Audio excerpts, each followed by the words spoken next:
Hi there, I'm Professor Jurus and I wanted to make you a quick video and talk about Selenium toner. Selenium toner is one of my favorite toners and I tend to use it mostly with fiber-based prints. Basically every fiber-based print I make I like the Selenium tone.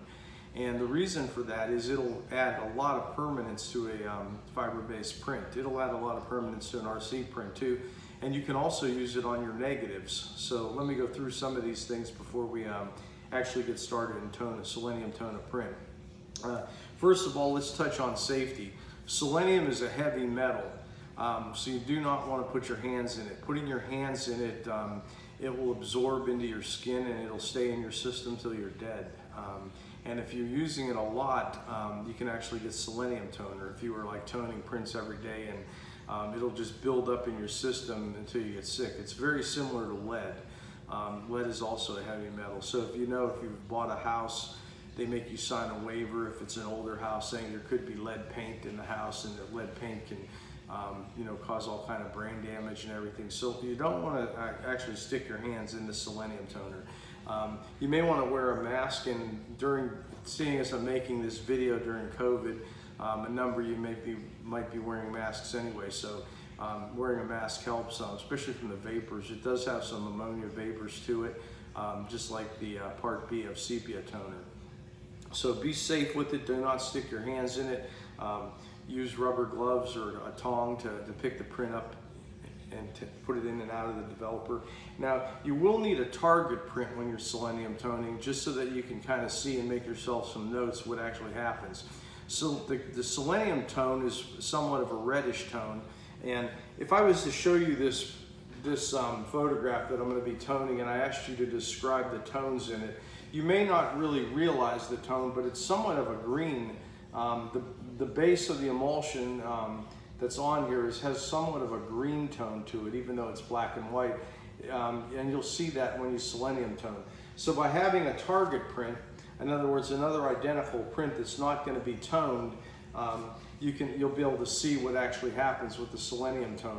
Now, to give you an example of what's actually scientifically happening, if I had a baseball, or let's say I had a hunk of silver.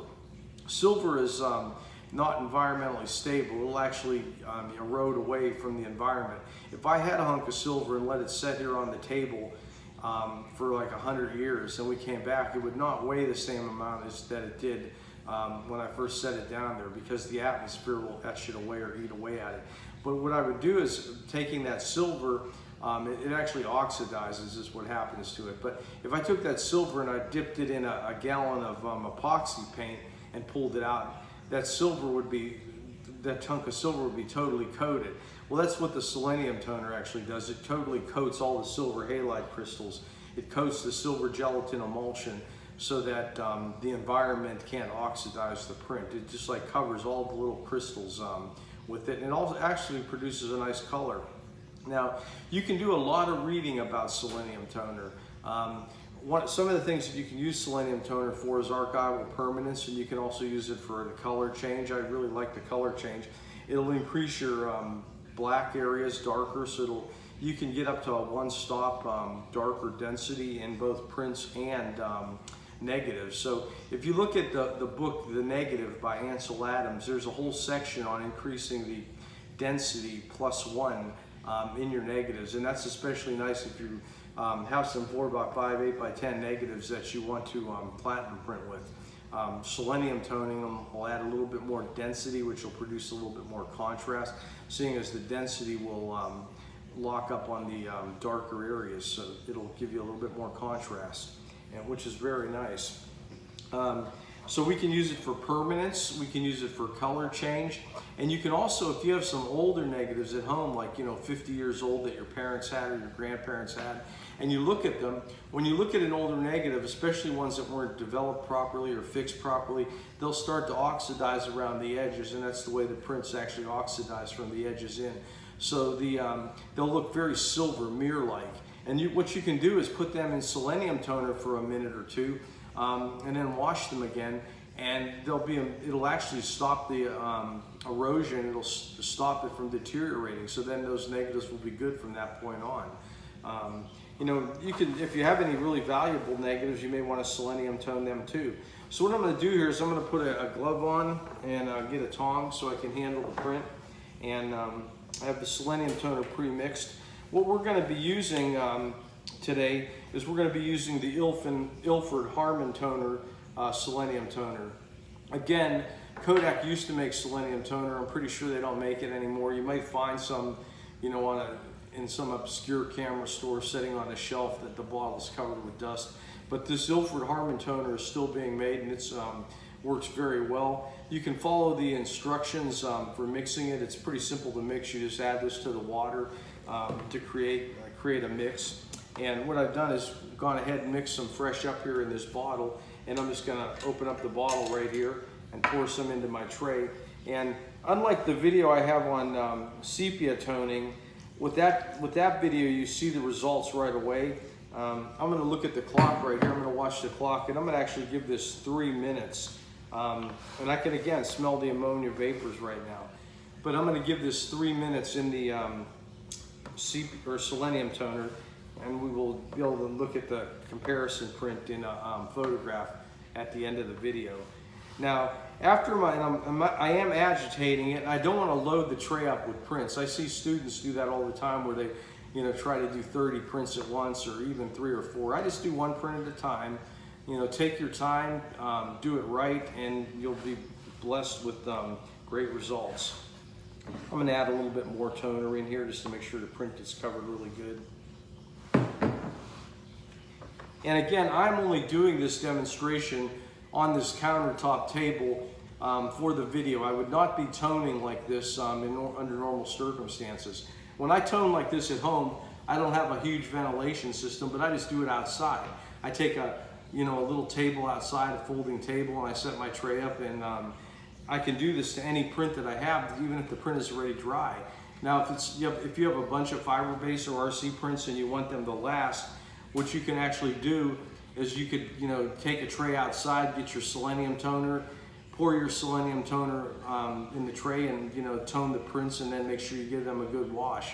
I'm using an RC print right now, and RC doesn't accept selenium toner as nicely as fiber-based. Fiber-based prints will really tone out nice, and you'll get a nice density. But this will tone, and you will see the difference. And again, one of the things I wanted to point out was that it is a subtle change. It's not like drastic or dynamic like the sepia toner is. Selenium toner will simply change the color tone in the print from a green to a red, and again preserve the silver halide crystal in the paper so that it'll last a lot longer.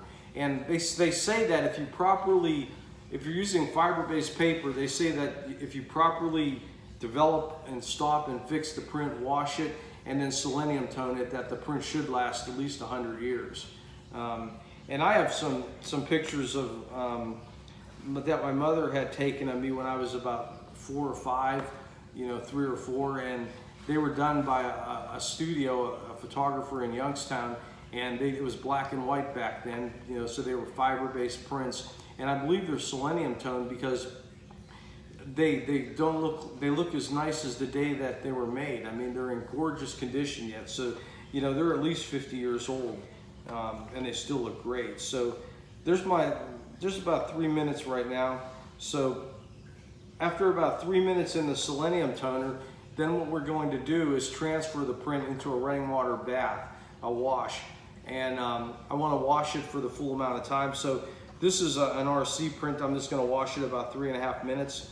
And after the 3.5 minutes in the final wash, I'll go ahead and squeegee it off and let it dry. And then I can compare it in a photograph for you at the end of this video that will show you the results.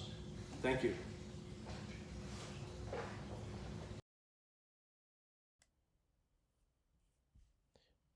Okay, here we have our final prints, or our final print that's been selenium toned on the left hand side, and we have the untoned print, our target print, on the right hand side. And what I want you to do, again, as I said, the toning is very subtle, but it is increased in permanence tremendously by selenium toning the print. So what we're going to look at is like some of the tones in here. If we look at the tone down here in the deck, you can see it looks more red. And let me slide this one over just so you can see the same spot over here underneath here. You can see it's more of a greenish tint in an untoned print. And the Selenium toner produces a print that is more red colored. You could also see it made the print look somewhat a little bit darker. You can see how dark my glasses look, and it toned my face a little bit here, so it darkens the print a little bit because it's actually adding more density to the dark values in the print. So um, again, it's a very archival toner, and one I recommend, but you got to be careful with it. Make sure you use it with ventilation, wear gloves, and be safe. So if you like this video, again, give me a thumbs up, hit the subscribe button, and go out there, take some pictures, and tone them up. Thank you.